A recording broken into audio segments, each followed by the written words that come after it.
नमस्कार दोस्तों, स्वागत है आप सभी का। आज के इस सेशन में डिस्कस करेंगे कि रिसेंटली पार्लियामेंट्री सेशन जो चल रहे हैं उनमें एलाइड सेक्टर यानी कि लाइवस्टॉक सेक्टर को अपलिफ्ट करने के लिए भारतीय सरकार के द्वारा कौन सी स्कीम रन की गई और पिछले अगर सालों में देखा जाए तो क्या इम्पैक्ट पड़ा आपकी मिल्क प्रोडक्शन के ऊपर या फिर एलाइड सेक्टर के ऊपर। तो चलिए आज हम इस सेशन में जानते हैं कि कौन कौन सी इंपॉर्टेंट स्कीम है और जिसके थ्रू क्या क्या प्रमोट किया गया आपके एलाइड सेक्टर में, लाइवस्टॉक सेक्टर के लिए। तो सबसे पहले आप लोग देख सकते हैं यहाँ पर मिल्क प्रोडक्ट्स लिखा गया है, तो इसमें कोई हम लोग पनीर, लस्सी या इनकी बात नहीं करने वाले। हम केवल ये डिस्कस करने वाले हैं कि किस प्रकार से मिल्क प्रोडक्शन में कितना इंप्रूवमेंट हुआ है पिछले सालों में। ठीक है, तो चलिए स्टार्ट करते हैं। सबसे पहले मैं आपको बताना चाहता हूं कि यहां पर आपका इंडिजिनस बोवाइन ब्रीड, इंडिजिनस का मतलब होता है जो हमारे भारत से नेटिव है, उन ब्रीड की बात की जा रही है। और इसके साथ में अगर हम बात करें तो आपको पता होगा, अगर हम बोवाइन यानी कि कैटल की बात करते हैं तो कैटल के अंदर जैसे कि फॉर एग्जांपल हमारी कुछ ब्रीड एक्जोटिक हैं, कुछ ब्रीड हमारी इंडियन ब्रीड हैं और कुछ ऐसी भी ब्रीड हैं जो कि मिक्स ब्रीड की फॉर्म में आती हैं। ठीक है, लेकिन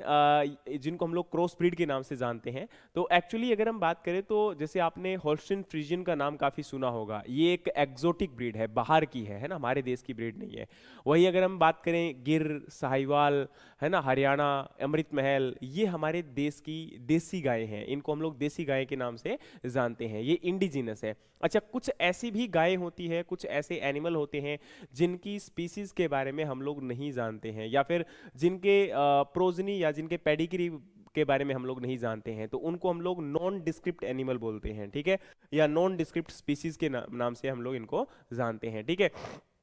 तो अब क्या होता है कि जैसे फॉर एग्जांपल भारत के अंदर आपकी मिल्क की प्रोडक्टिविटी को इंक्रीज करने के लिए काफी एफर्ट्स लगाए गए, क्योंकि अगर हम वर्ल्ड लेवल पर देखते हैं तो आज ग्लोबल लेवल पर प्रोडक्टिविटी इंडिया की जो डेवलप्ड कंट्री हैं उनके रिस्पेक्ट में बहुत कम है। लेकिन पिछले 10 सालों में काफी एफर्ट्स ऐसे किए गए जिसकी वजह से मिल्क प्रोडक्टिविटी जो है वो इंक्रीज हुई है। तो सबसे पहले आप लोग देख सकते हो कि ओवरऑल अगर हम बोवाइन प्रोडक्टिविटी की बात करते हैं तो 2014-15 से 2023-24 में जो डेवलपमेंट हुआ, 2013 अगर हम 14-15 की बात करते हैं तो 1640 किलोग्राम पर एनिमल पर ईयर जो है वो मिल्क प्रोडक्टिविटी थी, जो कि अभी बढ़कर 2023-24 में 2072 किलोग्राम हो चुकी है। लगभग आपका 26% का ग्रोथ रेट देखा गया, जो कि हाईएस्ट प्रोडक्टिविटी ग्रोथ रेट है किसी भी कंट्री के द्वारा जो अब तक अचीव किया गया है। अब अगर हम बात करें तो ये तो है ओवरऑल बोवाइन के लिए, लेकिन जो हमारे इंडिजिनस और नॉन डिस्क्रिप्ट कैटल हैं, है ना, जो हमारे देसी गाय हैं, उनके अंदर कितना आपका इंप्रूवमेंट हुआ। तो 2014-15 में 927 किलोग्राम पर एनिमल पर ईयर था और वो अभी कितना हो चुका है 1292, यानी कि 1292 किलोग्राम पर animal per year milk production अभी हो चुका है। और वहीं अगर हम बात करें तो अच्छा ये कितना परसेंट इंक्रीज हुआ, तो लगभग 39% इंक्रीज हुआ। और अगर हम बफेलो की मिल्क प्रोडक्टिविटी की बात करते हैं तो 2014-15 में 1880 किलोग्राम पर एनिमल पर ईयर था, जो कि आपका 2023-24 में बढ़कर 2161 किलोग्राम हो चुका है। और इसके साथ में अगर देखा जाए तो मिल्क प्रोडक्शन हमारा टोटल जो कंट्री के अंदर देश का जो टोटल मिल्क प्रोडक्शन है वो कितना इंक्रीज हुआ है, तो आप लोग देख सकते हैं ये डेटा यहां पर है। 146.3 मिलियन टन था 2014-15 में और ये बढ़कर आपका 2023-24 में कितना हो चुका है 239.30 किलोग्राम हो चुका है। और अगर हम बात करें तो इसके साथ में लगभग 63% यहां पर इंक्रीमेंट देखा गया है पिछले 10 सालों में। और इसमें मोस्ट इंपॉर्टेंट जो रोल प्ले करने की बात हो रही है खासकर इंडिजिनस ब्रीड के डेवलपमेंट के लिए, तो उसमें राष्ट्रीय गोकुल मिशन जो है उसने काफी एफर्ट लगाया है। राष्ट्रीय गोकुल मिशन अगर हम इसकी बात करते हैं तो ये 2014 में इस स्कीम को लाया गया था दिसंबर में, और तभी से इस स्कीम का टारगेट किया जा रहा है कि जो बोवाइन की मिल्क प्रोडक्टिविटी है इसको 3000 किलोग्राम तक लेकर जाना है। आप लोग देख सकते हो अभी तक ये 2072 किलोग्राम तक पहुंच चुकी है 2023-24 में, तो अभी इसको 2030 का टारगेट है कि इसको 3000 किलोग्राम पर मिल्क जो है पर एनिमल जो है इसको पर ईयर लेकर जाना है। तो अच्छा खासा टारगेट है। लेकिन अब इस स्कीम की बात करते हैं तो इसमें किस प्रकार से फोकस किया जा रहा है, तो आप लोग देख सकते हो कि यहां पर इन चीजों को फोकस करने के लिए मेनली न्यूट्रिशन क्वालिटी में इंप्रूव किया जा रहा है, क्योंकि देखो जब तक फूड और फॉडर नहीं मिलेगा तब तक एक बेटर मिल्क प्रोडक्शन की हम लोग उम्मीद नहीं कर सकते हैं। और इसी के साथ में यह भी जरूरी है कि आपकी मैनेजमेंट प्रैक्टिसेस, मतलब कब पानी देना है, कब उनको जो है हम लोगों को मतलब दूध निकालना है, सफाई करना है ना, ये सब चीजें बहुत मैटर करती है। तो अगर हम इनको प्रॉपरली एक वेल मैनेज तरीके से रेयर करते हैं तो इन एनिमल से हम लोग हाईएस्ट प्रोडक्टिविटी को गेन कर सकते हैं, जो कि वर्ल्ड लेवल पर काफी जो नेशंस हैं उनके द्वारा गेन की जा रही है। और वहीं आपका जेनेटिक जो पोटेंशियल होता है उसको भी इंप्रूव करने की आवश्यकता है, क्योंकि कई बार क्या होती है, जैसे फॉर एग्जांपल कुछ ब्रीड्स ऐसी होती है जिनकी प्रोडक्टिविटी उतनी अच्छी नहीं होती, लेकिन अगर हम उनमें जेनेटिक इंप्रूवमेंट करते हैं तो उसके साथ काफी हद तक मिल्क प्रोडक्टिविटी को इंक्रीज किया जा सकता है। To provide the training and support to dairy farmer in adopting the best practices, तो जो फार्मर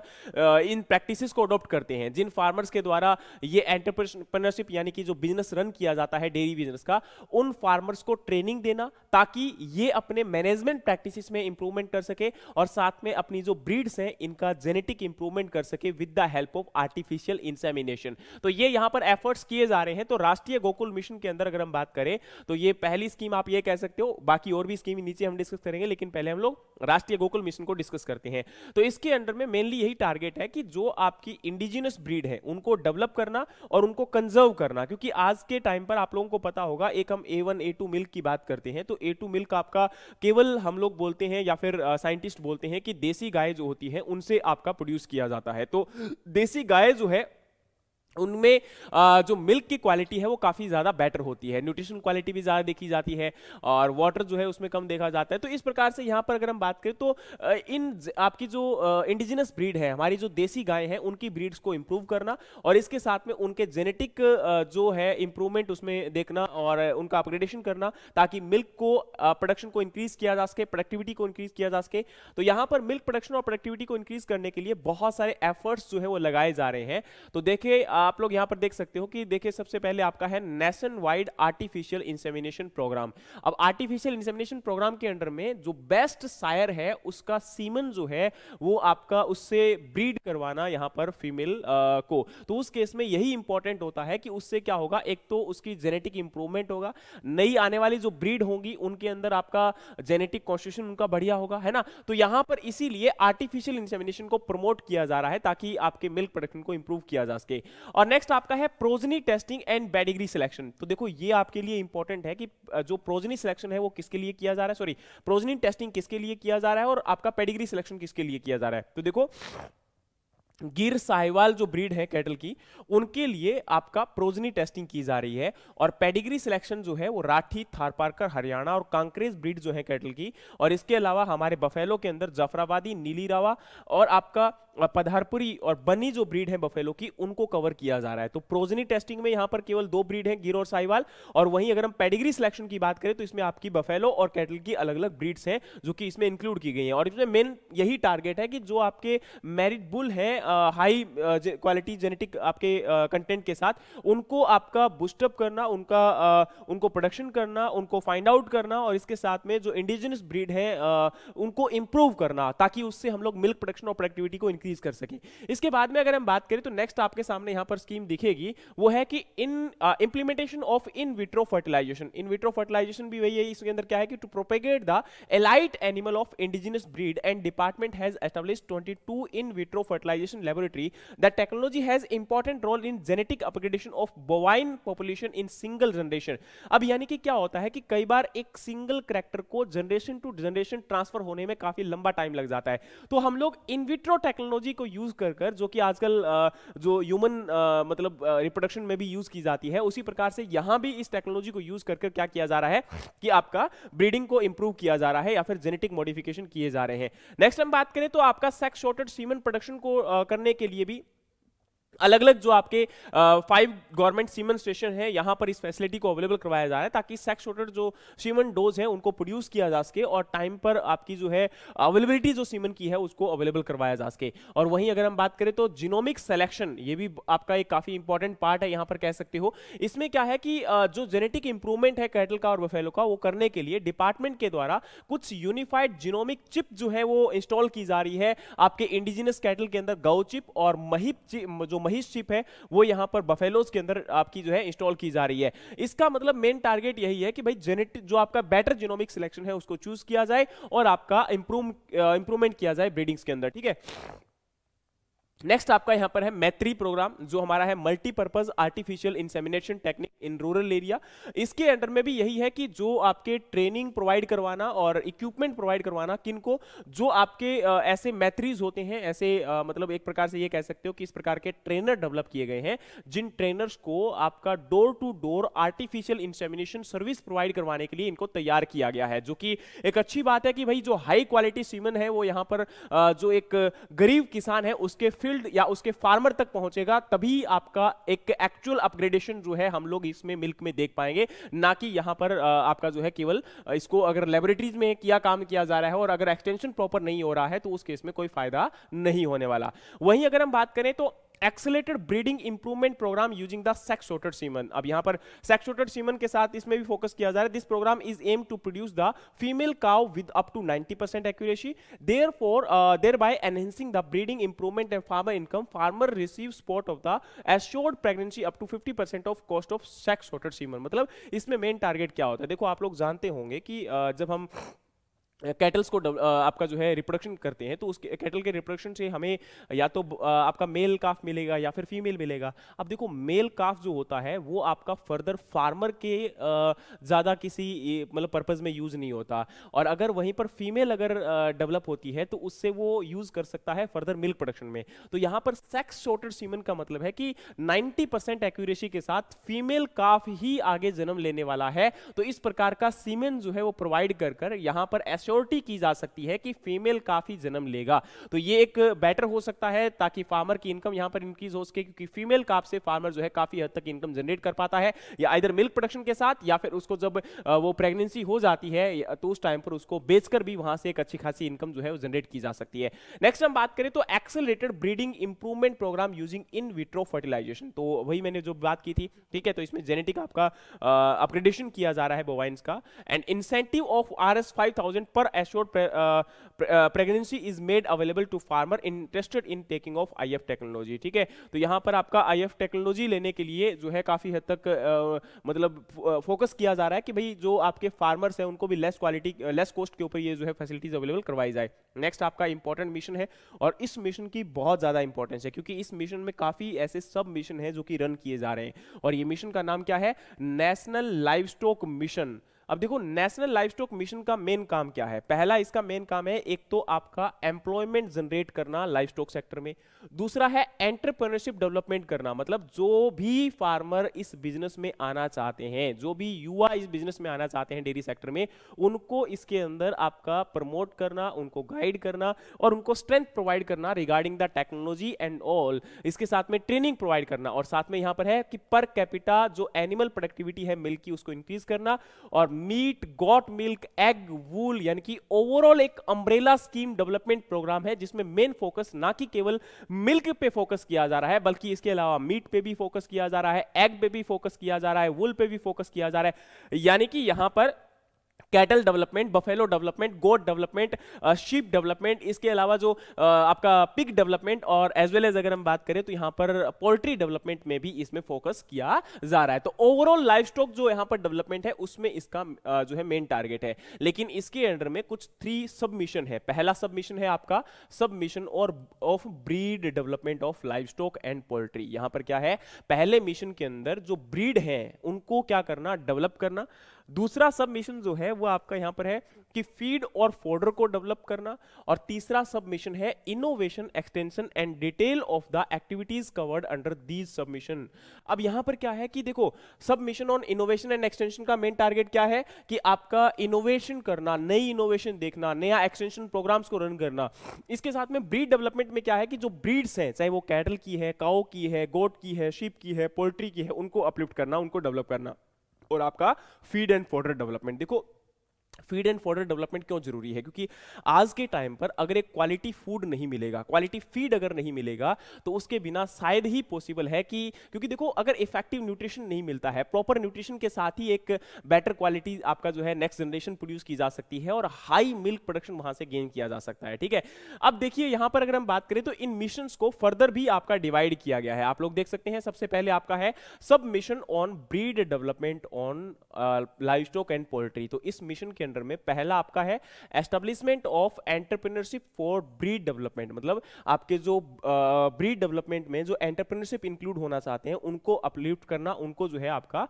एस्टेब्लिश करना। तो यहां पर इसके अंदर में अलग अलग, जैसे कि रूरल पोल्ट्री के लिए है, दूसरा अगर आप लोग देखोगे तो स्मॉल रूमिनेंट सेक्टर जैसे शीप और गोट फार्मिंग के लिए है। तो इनको यहां पर आपका एस्टेब्लिश करने के लिए सपोर्ट प्रोवाइड करवाई जाती है इस मिशन के अंडर में। दूसरा आपका यहां पर मिशन है, ये क्या है आपका, genetic improvement of sheep and goat breed. ये क्या है आपका कि genetic improvement of sheep and goat breed. तो शीप एंड गोट ब्रीड का जेनेटिक इंप्रूवमेंट करने के लिए यहां पर क्या है, एक तो आर्टिफिशियल इंसेमिनेशन प्रोवाइड करवाई जा रही है, साथ में जो artificial insemination semen production laboratories develop की जा रही है, सीमन बैंक जो है वो डेवलप किए जा रहे हैं शीप और गोट के लिए, और इसी के साथ में आपके स्टेट सीमन बैंक के साथ साथ में जो आर्टिफिशियल इंसेमिनेशन लैबोरेटरी ऑलरेडी जो प्रेजेंट है, जहां पर कैटल का आपका जो है किया जाता है या फिर बफेलो का किया जाता है, वहां पर ये प्रोपेगेशन भी किया जाना अलाउड है, यानी कि आपका स्टार्ट किया जा चुका है। इसके साथ में import of exotic sheep and goat germplasm, यानी कि बाहर किसी कंट्री में बढ़िया जो आपके जर्म प्लाज्म है उनको हमारी कंट्री में इंट्रोड्यूस करवाना, किसी दूसरी कंट्री से हमारे इंडिया में लेकर आना। नेक्स्ट आपका है कि प्रमोशन ऑफ द पिजरीज एंटरप्रेन्योर। अब प्रमोशन ऑफ पिजरीज एंटरप्रेन्योर का मतलब है पिग जो आपका है उसके प्रोडक्शन को कैसे प्रमोट किया जाए, उन एंटरप्रेन्योरशिप को कैसे आपका प्रमोट किया जाए। नेक्स्ट यहां पर है genetic improvement of pig breed. तो यहां पर जो पिग ब्रीड है उनकी जेनेटिक इंप्रूवमेंट के लिए, अब इसमें देखो एक तो पिग सीमन जो है वो कलेक्ट करना, processing lab, import of exotic आपका पिग जर्म प्लाज्म, तो इनको टारगेट किया गया है। और फिर है establishment of entrepreneurship of horse, donkey, mule and camel. अब देखो यहां पर आपका बाकी जो रिमेनिंग एनिमल है जैसे हॉर्स है, घोड़ा है, गधा है ना, तो इनका भी आपका जेनेटिक इंप्रूवमेंट करना। और इसके साथ में नेक्स्ट है कि genetic improvement of horse, donkey, mule, camel and regional semen station for the horse, donkey, camel and nucleus breeding farm for conservation of horse, donkey, camel germplasm and breeding reservation societies. अगर आप लोग देखोगे तो यहां पर जो main submission था, इसका मेन टारगेट था breed development of livestock and poultry. अब लाइवस्टॉक और पोल्ट्री में चाहे वो पोल्ट्री है, चाहे वो आपका कैटल है, बफेलो है, गोट है, शीप है, पिग है या हॉर्स है, म्यूल है, कैमल है, इनके सभी के ब्रीडिंग इंप्रूवमेंट करना। मतलब मेन टारगेट ये है कि जैसे आर्टिफिशियल इंसेमिनेशन देना, अगर एक्सोटिक कोई ब्रीड है तो उसका आपका जर्मप्लाज्म इंडिया में लेकर आना, और जो हमारी देश की देसी ब्रीड है इनको इंप्रूव करना, आर्टिफिशियल इंसेमिनेशन प्रोवाइड करवाना। ठीक है, नई टेक्नोलॉजी के साथ अगर हम लोग ब्रीडिंग में अप्रोच कर सकते हैं तो उसको फॉलो करना, तो यही मेन टारगेट है। देखो नाम से पता चल रहा है कि ब्रीड डेवलपमेंट, जो हमारी नई प्रोजनी है, नई ब्रीड है, या फिर ये आपकी जो ब्रीड्स हमारी जो ऑलरेडी प्रेजेंट है, इनकी इंप्रूवमेंट करना, ताकि आने वाली जनरेशन जो है वो एक इफेक्टिव प्रोडक्शन हमें दे सके और हाई रिटर्न हम लोग यहां से गेन कर सकें। फिर आपका है सब mission on feed and fodder development. अच्छा, ये जो स्कीम थी मेन यहां पर वो किसके अंडर में है, नेशनल आपका जो यहां पर लाइवस्टॉक मिशन है NLM, उसी के अंडर में है। ठीक है, तो ये पहली स्कीम थी जिसके अंडर में फर्दर आपकी सब स्कीम्स है।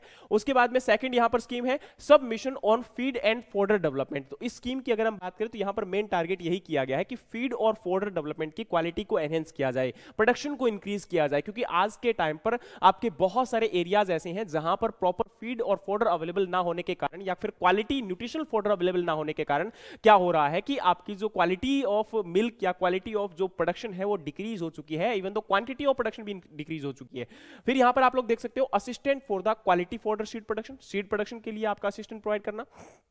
Entrepreneurship activities in feed and fodder, अगर कोई आपका आना चाहता है इस लाइन के अंदर जो फीड एंड फॉडर डेवलप करना चाहता है, उनमें एंटरप्रेन्योरशिप डेवलप करना चाहता है, तो उनको आपका यहां पर गाइड करना, उनको एस्टेब्लिशमेंट करने में हेल्प करना। फिर है establishment of entrepreneurship for the fodder seed processing infrastructure as well as same है यहां पर। अब जैसे उसके जो different type of production units हैं या फिर आपका प्रोसेसिंग यूनिट है, उनको डेवलप करने में अगर कोई रिक्वायरमेंट है ना। तो नेक्स्ट आपका है fodder production from non forest wasteland, range land, non arable land and fodder production production from the forest land, मतलब ऐसे एरिया जहां पर खेती नहीं की जाती, उन एरिया में भी अगर कोई एंटरप्रेन्योरशिप डेवलपमेंट करना चाहता है, वहां पर अगर सीड प्रोडक्शन करना चाहता है, फोडर प्रोडक्शन करना चाहता है, तो उनकी भी सरकार हेल्प करने के लिए यहां पर रेडी है। फिर आपका नेक्स्ट आता है सब mission on innovation and extension. तो इसमें मेन टारगेट है कि भाई जो रूरल एरिया, देखो फॉर एग्जांपल कोई रिसर्च की जाती है, तो उस रिसर्च को डेवलप करने के बाद इंपॉर्टेंट होता है कि उसका एक्सटेंशन किया जाए। तो यहीं पर है कि जो रिसर्च और डेवलपमेंट और इनोवेशन है उनको आपका फोकस करना, और उसके बाद में फोकस करना कि भाई उनको फार्मर लेवल तक कैसे लेकर जाया जाए। और साथ में livestock insurance program, livestock insurance program के अंडर में क्या है कि जो आपका अगर कोई जैसे फॉर एग्जांपल बहुत सारे पोल्ट्री फार्म में आपने देखा होगा कि अगर कोई मतलब फॉर एग्जांपल कोई किसी प्रकार का अगर डिजीज आ जाता है, तो उससे पूरी की पूरी पोल्ट्री की फसल खराब हो जाती है ना, पोल्ट्री जो ब्रीड है वो खत्म हो जाती है ना। तो उस केस में बैचेस के बैचेस खत्म होने के कारण किसान का लॉस बहुत ज्यादा होता है। तो यहाँ पर अगर हम उनका इंश्योरेंस करवाते हैं, तो इंश्योरेंस के बारे में फार्मर्स को गाइड किया जाए, उनको जो है आपका और ज्यादा प्रमोट किया जाए, उनके अवेयरनेस के कैंप लगाए जाए, कैंपेन लगाए जाए, उनको बताया जाए इसके बारे में, तो वही उससे फायदा उनको मिल सकता है। नेक्स्ट आपका है कि national program for dairy development. तो देखो दो प्रोग्राम हमने डिस्कस कर लिए, Rashtriya Gokul mission, national livestock mission. तीसरा यहां पर आ चुका है national program for dairy development. अब इसमें मेन टारगेट ये है कि जो आपका डेयरी इंफ्रास्ट्रक्चर है उसको डेवलप करना, साथ में जैसे कि प्रिक्योरमेंट है, प्रोसेसिंग है, क्योंकि देखो मिल्क प्रोडक्शन के बाद मिल्क एक बहुत ही ज्यादा पेरिसेबल कमोडिटी है, खराब बहुत जल्दी हो जाता है। तो उसमें आपका कैसे हम प्रिक्योर कर सकते हैं, आप प्रोसेसिंग कैसे कर सकते हैं, क्योंकि हर फार्मर के लिए पॉसिबल नहीं है कि मिल्क आपका प्रोसेस किया जाए, स्टोर किया जाए, या फिर उसके बाद मार्केट में बेचा जाए, उससे पनीर बनाया जाए, घी बनाया जाए, आपका बटर मिल्क बनाया जाए और फिर उनकी मार्केटिंग करे, तो काफी डिफिकल्ट है। तो यहां पर ज्यादातर हमारे इंडिया के अंदर मिल्क कोऑपरेटिव काम कर रहे हैं, और आज सबसे बड़ा जो मिल्क कोऑपरेटिव है वो कौन सा काम कर रहा है, तो वो आपका है अमूल। देखिए एक बात मैं आपको बताना चाहता हूं, ग्रीन रेवोल्यूशन के साथ क्या हुआ था हमारे देश के अंदर, जो है कहीं ना कहीं वीट और राइस प्रोडक्शन या फिर ग्रेन प्रोडक्शन को फोकस किया गया था, लेकिन व्हाइट रेवोल्यूशन के साथ फोकस किया गया था कि भाई आपका मिल्क प्रोडक्शन को इंक्रीज किया जाए। तो उस टाइम पर वर्गीस क्यूरियन जो है हमारे देश के अंदर father of green white revolution के नाम से जाने जाते हैं, तो उन्होंने क्या किया था, देखो इनिशियली अगर आप अमूल का कॉन्सेप्ट देखोगे, या हमारे देश के अंदर आज मिल्क का जो हम लोग एक प्रकार से आज ये कह सकते हो कि जो हम एक प्रकार से एडवांसमेंट देखते हैं या मिल्क प्रोडक्शन में जो इंक्रीमेंट देखते हैं, जैसे हम लोग आप अगर देखोगे तो हमने ग्रेन प्रोडक्शन में काफी हद तक अचीवमेंट हासिल की है, लेकिन आपको पता होना चाहिए वर्ल्ड में हम लोग नंबर 1 रैंक पे हैं, किसमें, मिल्क प्रोडक्शन में। और आपको यह पता होना चाहिए हमारे बजट का लगभग 3 से 4%, यानी कि लेस देन 5% जो हिस्सा होता है टोटल एग्रीकल्चर बजट का, वो किस में जाता है, लाइव स्टॉक में जाता है। बाकी 95% बजट के साथ जो आपका ग्रेन प्रोडक्शन है, ऑयल सीड प्रोडक्शन है, मिलेट प्रोडक्शन है, जो सीरियल प्रोडक्शन है, कैश क्रॉप, कमर्शियल क्रॉप, जितना भी क्रॉप प्रोडक्शन है उसके लिए 95% बजट एलोकेट किया जा रहा है, फर्टिलाइजर सब्सिडी में, ये वो है ना, पता नहीं कितनी में। लेकिन केवल आपके देश का एग्रीकल्चर के टोटल बजट का केवल 4 से 5% या लेस देन 5% बजट जो है वो केवल और लाइव स्टॉक में दिया जाता है। फिर भी आज देश के अंदर आपका मिल्क जो सेक्टर है वो काफी हद तक एक ऑर्गेनाइज सेक्टर के फॉर्म में काम कर रहा है। इसका सबसे बड़ा कारण है क्योंकि हमारे देश के अंदर मिल्क कोऑपरेटिव जो है वो काम कर रही हैं, और लगभग हमारे देश का जो मिल्क का टोटल रेवेन्यू है उसका 70% हिस्सा, 60% तो मिनिमम बोल रहा हूं कि 60 से 70% हिस्सा यहां पर, और कुछ कुछ जगह पर तो 80% हिस्सा किसानों के खाते में जाता है। यानी कि जैसे फॉर एग्जांपल अगर कंज्यूमर 100 रुपए पे करता है तो 80 रुपए किसान को ही मिलते हैं दूध के। लेकिन अगर हम यहां पर बात करें बाकी कंट्रीज की रिस्पेक्ट में, तो उनके रिस्पेक्ट में ये बहुत ज्यादा है। और अगर ग्रेन प्रोडक्शन की बात करते हैं यानी कि क्रॉप प्रोडक्शन की बात करते हैं, तो किसान के हाथ में लगभग 20 से 25% या मैक्सिमम 30% जाता है,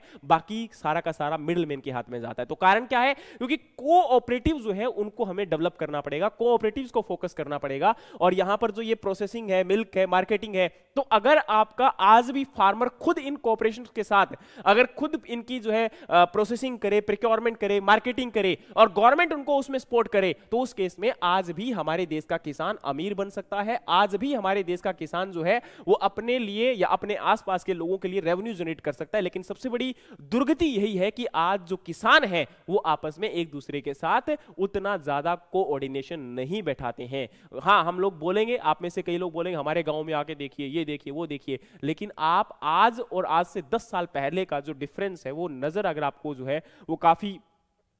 छोटे से पॉइंटों के साथ नजर आ जाएगा, ठीक है। तो यहां पर फोकस यही है कि national program for dairy development के साथ प्रोक्योरमेंट, प्रोसेसिंग और मार्केटिंग जो है मिल्क और मिल्क प्रोडक्ट्स का, उसमें फोकस किया जाए, जिसमें कोऑपरेटिव डेयरी सेक्टर जो है यहां पर काम कर रहा है, जो उसमें ट्रेनिंग प्रोवाइड करना है, अवेयरनेस कैंपेन लगाने हैं, जिसमें आपके डेयरी फार्मर्स के लिए इनपुट सर्विस जैसे कि कैटल फीड या फिर मिनरल मिक्सचर या फिर आपका assistant for quality testing of milk, milk product, ठीक है। तो इसमें फोकस करना, ठीक है। फिर यहां पर आपका है नेशनल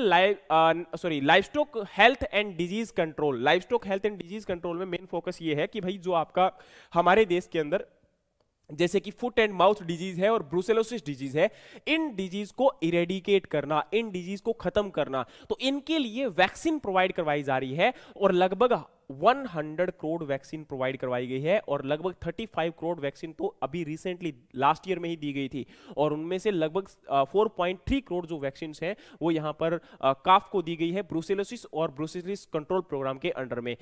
नेक्स्ट हम बात करते हैं तो under the component of establishment and strengthening of veterinary hospital and dispensary 100% financial assistant is provided toward the procurement and customization of mobile veterinary unit. यानी कि अगर कोई मोबाइल वेटनरी यूनिट का मतलब होता है कि जो ऐसे आपने देखा होगा कि एम्बुलेंस टाइप में है ना, जहां पर आपका कि घर पर सर्विस प्रोवाइड करवाना ताकि फार्मर को, क्योंकि एनिमल को लेकर जाना और उनको जो है आपका लेबोरेटरीज में लेकर जाना या फिर हॉस्पिटल में लेकर जाना काफी डिफिकल्ट टास्क हो जाता है, क्योंकि एनिमल एक तो हैवी बहुत ज्यादा होते हैं, तो उनको लेकर जाने में और लेकर आने में काफी ज्यादा पैसा और काफी ज्यादा ट्रांसपोर्टेशन कॉस्ट जो है वो, या फिर कई बार जो है इंजरीज वगैरह भी जो है एनिमल्स को देखने में लग जाती है। तो यहां पर आपका वेटनरी जो एक प्रकार से वेन्स हैं उनको फोकस किया जा रहा है ताकि मोबाइल वेटनरी जो आपकी यूनिट है उनको फोकस ज्यादा जो है इसमें टारगेट किया जा रहा है, ठीक है। अब यहां अगर हम बात करें तो नेक्स्ट है आपका,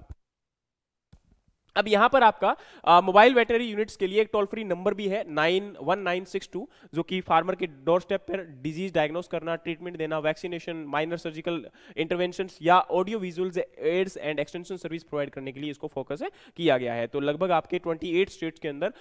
4016 जो है मोबाइल वेटनरी यूनिट जो है अभी तक अवेलेबल करवाई गई है या फिर उनका ये कह सकते हो ऑपरेशनल है और इससे लगभग 65 लाख फार्मर को फायदा पहुंच चुका है। फिर हमारा अगला एक और है animal husbandry infrastructure development fund AHIDF। AHIDF का मतलब है यहां पर अगेन देखो हमने फिशरीज में पढ़ा था ना, फिशरीज इंफ्रास्ट्रक्चर डेवलपमेंट फंड, उसी प्रकार से यहां पर भी जो डेयरी सेक्टर के लिए किस प्रकार से हम लोग एक इंफ्रास्ट्रक्चर डेवलप कर सकते हैं, क्योंकि देखो चाहे हम लोग मिल्क प्रोसेसिंग यूनिट्स की बात करें या फिर एनिमल्स के लिए हम लोग एक जो हाउसिंग है उनकी बात करें या फिर एक प्रकार से मिल्क को स्टोरेज की बात करें या फिर ट्रांसपोर्टेशन की बात करें, तो सब चीजों के लिए एक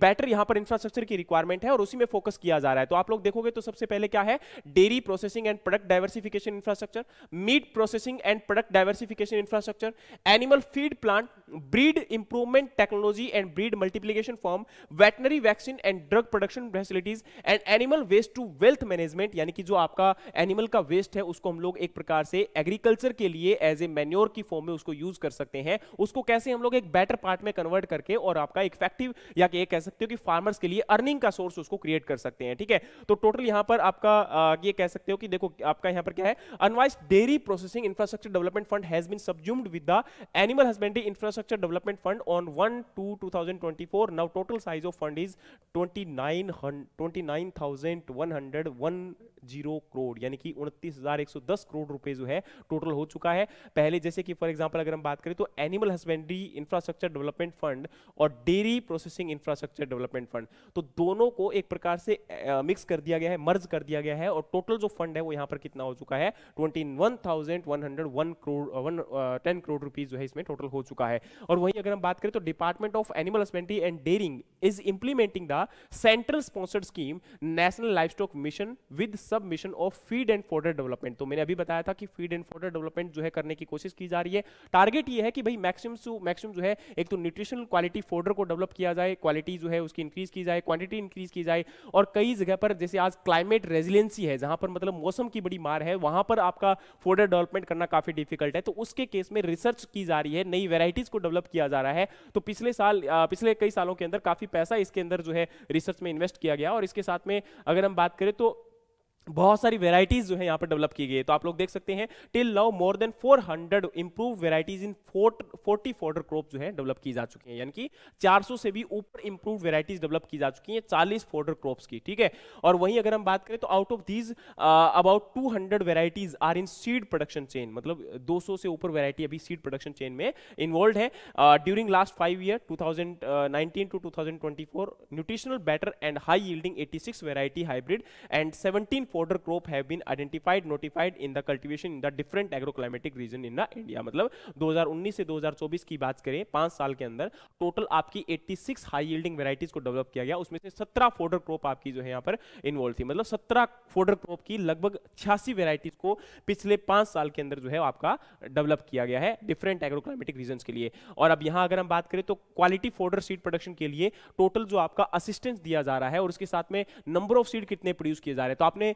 पढ़ा होगा कि भाई हमारे क्लासेस ऑफ सीड जो होते हैं breeder seed, foundation seed, certified seed, तो आपका 2021-22 में ब्रीडर कितना सीड प्रोडक्शन किया गया, फाउंडेशन कितना किया गया, सर्टिफाइड कितना किया गया और टोटल सीड प्रोडक्शन कितना किया गया, वही आपका 2024 में कितना हो चुका है, 25 में कितना हो चुका है, तो वो भी आप लोग देख सकते हो। और टोटल जो फंड आपका रिलीज किया गया वो यहां पर कुछ इस प्रकार से है। 2021-22 में 100 करोड़ रुपीस, 2024-25 से लेके अभी आपका 4/2/2025 तक 220 करोड़ रुपए की बातें की जा रही है, ठीक है। तो ये आपका ओवरऑल फंड है जो कि यहां पर रिलीज किया गया था। इसके अलावा अगर हम बात करें तो अभी आपको एक बात और बता देना चाहता हूं कि अभी प्रेजेंट टाइम में जो यहां पर मिल्क की पर कैपिटा अवेलेबिलिटी है वो अभी प्रेजेंट टाइम में हो चुकी है ओवरऑल देश की 471 ग्राम पर डे, जो कि ICMR Indian council of medical research की रिकमेंडेशन से जो कि आपकी है 300 ग्राम पर डे, उससे लगभग आपका 171 ग्राम ज्यादा है। और वहीं अगर हम बात करें तो सबसे ज्यादा हाईएस्ट जो मिल्क पर कैपिटा अवेलेबिलिटी है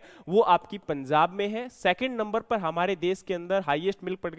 पर कैपिटा अवेलेबिलिटी जो है राजस्थान में है और थर्ड हरियाणा में है, ठीक है। तो ये आपके मेजर यहां पर 3 स्टेट है जिसमें सबसे ज्यादा आपकी मिल्क पर कैपिटा अवेलेबल है। और यही कोशिश की जा रही है कि आपके इंडिया में ओवरऑल मिल्क जो प्रोडक्शन है या मिल्क जो अवेलेबिलिटी है उसको इंप्रूव किया जाए। आज हमारा देश वर्ल्ड के अंदर नंबर 1 पे आता है किसमें, टोटल मिल्क प्रोडक्शन में। तो उम्मीद है कि ये चीजें आपको सारी समझ में आई और कौन कौन सी स्कीम है जिनके थ्रू मिल्क प्रोडक्शन को इंप्रूव करने की कोशिश की जा रही है। इसके अलावा ओवरऑल जो लाइफ स्टॉक डेवलपमेंट है उसमें फोकस की जा रही है। अच्छा एक बात आपको और बता दूं कि एनिमल हस्बेंड्री और जो एलाइड सेक्टर्स है उनके लिए केसीसी का जो अमाउंट था पहले जो 3 लाख था मॉडिफाइड इंटरेस्ट सबवेंशन स्कीम के तहत, वो भी कितना हो चुका है, 5 लाख हो चुका है। तो वो केवल एग्रीकल्चर क्रॉप सेक्टर के लिए नहीं है, वो आपका एनिमल हस्बेंड्री के लिए भी है। तो यहां पर गवर्नमेंट के द्वारा काफी एफर्ट्स किए जा रहे हैं कि जिसके तहत आपका जो फार्मर है वो एलाइड सेक्टर की तरफ भी मूव कर सके और वहां से आपका एक एक्स्ट्रा इनकम जनरेट कर सके अपने एग्रीकल्चर क्रॉप प्रोडक्शन के साथ साथ, और आपका